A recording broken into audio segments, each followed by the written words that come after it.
because you could spend an hour mixing, a Justin Bieber record that was recorded immaculately and has the best production and it's amazing arrangement and, just across the boards, delivery, acoustic, performance, all that stuff, top of the line. At that point, you just can't fuck it up, right? Yeah, the whole goal is not to mess it up. Then you have the reference and you're like, okay, well, how do we make this better? Well, we need to make it a little deeper, hit a little harder, a little wider, and don't mess up anything that's working. Because you get it. Like good producers give you the record to the best that they can do it. They don't leave it to you to make the record. The record's already made. You're there to take it over the top, and you're also there to do like the file deliveries to make sure that stuff there, the clean edits, to clean up breaths, clicks, pops, all those things are super important because we're not spending the whole time like, all right, I got to mix each one of these vocals for 20 minutes just to make it sound, like somebody just didn't fart into an SM57. You know what I'm saying? It's just like that's when you're dealing with the upcoming people, but those trenches, dealing with those problems are what saves you when you do run into a problem with the big stuff. You know what I mean? Yeah, like when you've gone down the road of fixing crazy, crappy vocals, that's like when you get a bad vocal, it's like, okay, I guess I have to make this work. And that's when you bring out the big guns. 100%. Like the Soothe 2 and all that other shit.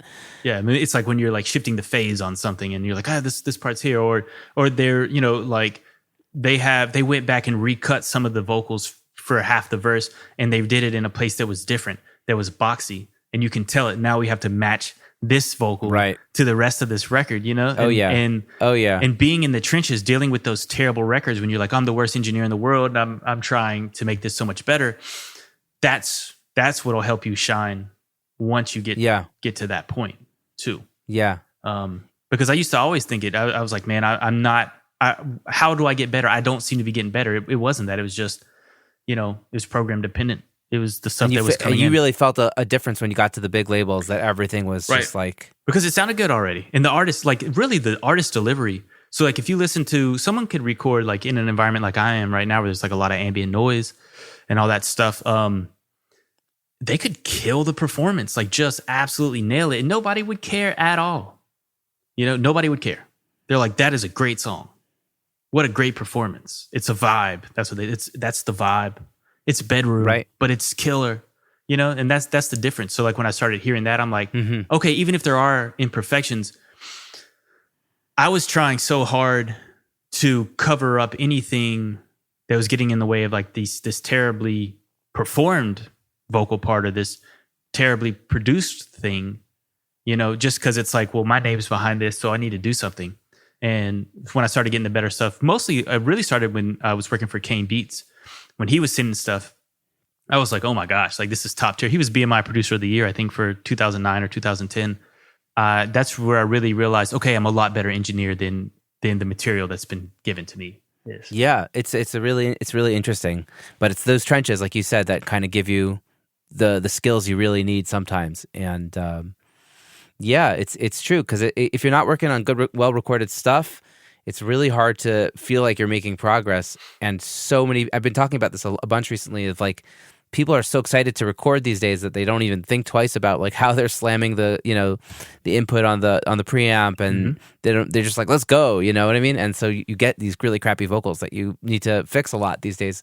And I throw them under the bus a lot, but like, like the Focusrite sound, no offense to Focusrite, they're a great company, but like, people just like pulling it up whatever, and in a bedroom, and it doesn't necessarily sound great. And then we gotta make that work, because that's the vibe, because now that's the performance that people are inspired, and that's why the new intelligent plugins have popped up to kind of help us work on those things, Right. But there's two sides to that too. So if they're in this, they've got this creative juice, and they're in the moment, slowing it down a little bit probably isn't going to take away from the magic, but who knows? Maybe that workflow is messed up. But one of the issues that we deal with is that there's records that are acceptable when they sound that way. A record sounding that way doesn't break that record. You know what I mean? Like a record that maybe is popular, but it has like a terrible recording on it. It's like in the past, that would be a deal breaker for a lot of stuff. But now it's like, oh no, that's just like that SoundCloud sound. Oh, that song went viral. So there's not, it's not a prerequisite for a good song to have great acoustic, environment, a great recording. It just needs a good performance. It needs the right performance. And there's some beauty in that, I think, too. The purist in us as engineers, we want it to sound as good as possible, but the wild and free creative, distortion is important. There's a ton of distortion in the world right now. There really is. Like, things are not smooth and clean and polished. Right. Right. There's a lot of static. There's a lot of dissonance, and so it's just a representation of how the average person across the globe is probably feeling. That's why maybe it's resonating a little bit too. And that's also why we're getting frustrated, because it's like, well, this is our medium and we're not even allowed to do what we can do within our medium because people don't care. Wow. I don't know. That's just my thoughts on it. Yeah. No, I feel that. Yeah, it's the world is definitely. I definitely think we're due time for like less perfect music because the world has gotten totally like went to hell in a handbasket over the last couple of years, and it's like people are kind of getting tired of that like super polished, super in tune pop music. Even I think we're ripe for like kind of more aggressive sounding stuff, and distortion is in vogue again. And yeah, I'm totally with you on that. Yeah, and I was talking with a mixing engineer named Nina recently, and we talked about like letting go of perfection. Because she mentioned the Steely Dan records, which are kind of like these records that everybody looks at as like these perfectly recorded records or whatever, and it's like so many engineers try to get that. That's like that becomes like their ideal of like, okay, I got to record like Steely Dan. It has to sound perfect. But then when you work so hard fixing all the imperfections and making everything sound how you want it, it ends up really feeling pretty sterile and boring. Exactly. And you gotta leave some, like you were saying, you gotta leave some of that stuff out there to have a vibe. Yeah. And I hate to, I know that word's thrown around a lot, but the dirt sometimes is what makes it. The dirt is what's filling in that gap or making it feel the way that it is. Like we can't extract the feeling out of it. And like you said, the chasing of perfection. Like, well, what's perfect? What is perfection? And what someone might see as perfection to them is not what I see as perfection, and so then I'm trying to push my perfection on them, but it's not the same as what they perceive as perfection. So now, you know what I mean? It's so subjective. Right. There's never, it's your taste, right? Yeah. It's preferential. So, right. We got to be careful that in our ego of how we want it to sound, that we don't remove what they loved about it. It could be that weird hiss in the vocals. Like, man, I was really feeling that. Why did you take that out? It's like, oh, because that's what we do. But it's like, no, I want that in there. Those type of things. The breath. Oh, you turn the breaths down too much. Don't take the breaths out, guys, but turn them down if the compressor's shooting them forward. But they were like, I like that. I want that to be in there. And it's like, man, that sounds crazy to me. But if they like it, it's their record. Right. And then service business. Yeah, and then the funny thing is when you go back and listen to these records once they're released on like a digital streaming platform, they're never as bad as before. You think? Yeah, you're like, oh man, that part was terrible. It's like, yeah, because you've listened to this 100 times in a row. You listened to that part for the past 20 minutes, so it bothers you. You've been listening for those issues the whole time you mix the record. Every time you loop the song 100%. Again, and so you're still picking them out. You're still picking them out, but that's a split second of something that makes no difference. So that's always like what I tell people, or like when I have interns or assistants or whatever. I'm like, does this make or break the record? So when I was talking about, okay, well, if I want to make sure I'm making $200 an hour, I got to make decisions. Does this make or break? Is this a happy accident? Are we Bob Ross over here, Or is this something that needs to be fixed? Or is this something that can be left alone and it's just part of what this is? And I do that a lot. Like when I'm bouncing down, I'll get it. I won't be super tedious, but I'll get everything done. And then while I'll print back within Pro Tools, like old school, style. And when I listen, I don't pay attention to it. So like I'll get on my phone and I text or I scroll through something with the intention of, if I'm not paying attention and something jumps out to me, then it's probably an issue. If I'm not really, super focused and I notice there's a drop in volume in the vocals, okay, let me go back and we might need to automate this, or we might need to see what's going on. Yeah. But once I get into a place that I like, I just stopped paying attention to it. You know, once I'm cool, you know, I'm like, all right, I can bounce this, and I don't go back in and I don't fix this little part. I don't fix that little part. You know, plus the amount of recalls that we do nowadays, they're going to tell you anyways. You know, right? so Yeah. if it's like, okay, man, maybe those vocals need to go up 2 dB or something. I'm like, I'm gonna have them tell me they need to go up 2 dB. You know, I know it's cool. I know it's within range of like 5, you know, 2 or 3 other industry records. Like if we're referencing, I'm like, okay, the bass is cool, the vocals are cool, the ad libs are cool. Now at this point, it's what they want.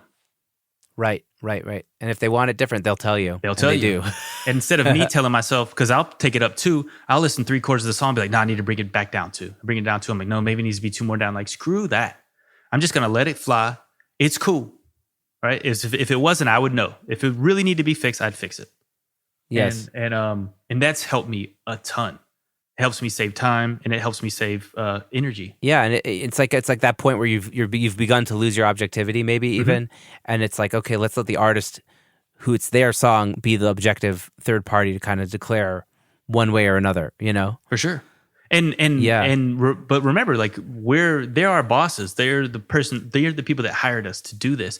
So we've done our part. Let them do their part too, because we're gonna have to do this anyways. No matter how much I go in and I'm like, this is a perfect mix, they're always like, bring this up a few dBs, bring this up, you know, do this, change this part, you know? Right. And it's like, cool, we're going to do that anyways. What's another note in there to say, hey, bring that ad lib down a dB? You know, now if they're saying, I don't like the way that this sounds, I don't like the texture on this, let's revisit, let's do it. Now that's different. That's like, oh man, you know, I missed the ball on that. But I almost don't hardly get those type of recalls anymore. It's always like, oh, can we bring the snare down a little bit? Because you remember, like I said about the marching band thing, I'm used to hearing music from inside of drums. Right. You know, I'm used to hearing 8 bass drums, a 32-inch bass drum all the way up to like an 18-inch bass drum, hitting, you know, somebody hitting it as hard as they can. And I'm standing 2 feet away from it. 11 snare drums playing in unison. You know, so I'm going to mix. Like that's how I want to hear music because that's how I feel it the most. So they're always like, you know, the kick's a little loud, the snare's a little loud. I'm like, that's depth, man. That's my depth. But you know, it's their record. So yes, they get their level of depth that they want. Yeah. I don't even bother 100%ing a mix before I send it out. I always try to get it like 80% of the way, which takes me like maybe a couple hours. Yep.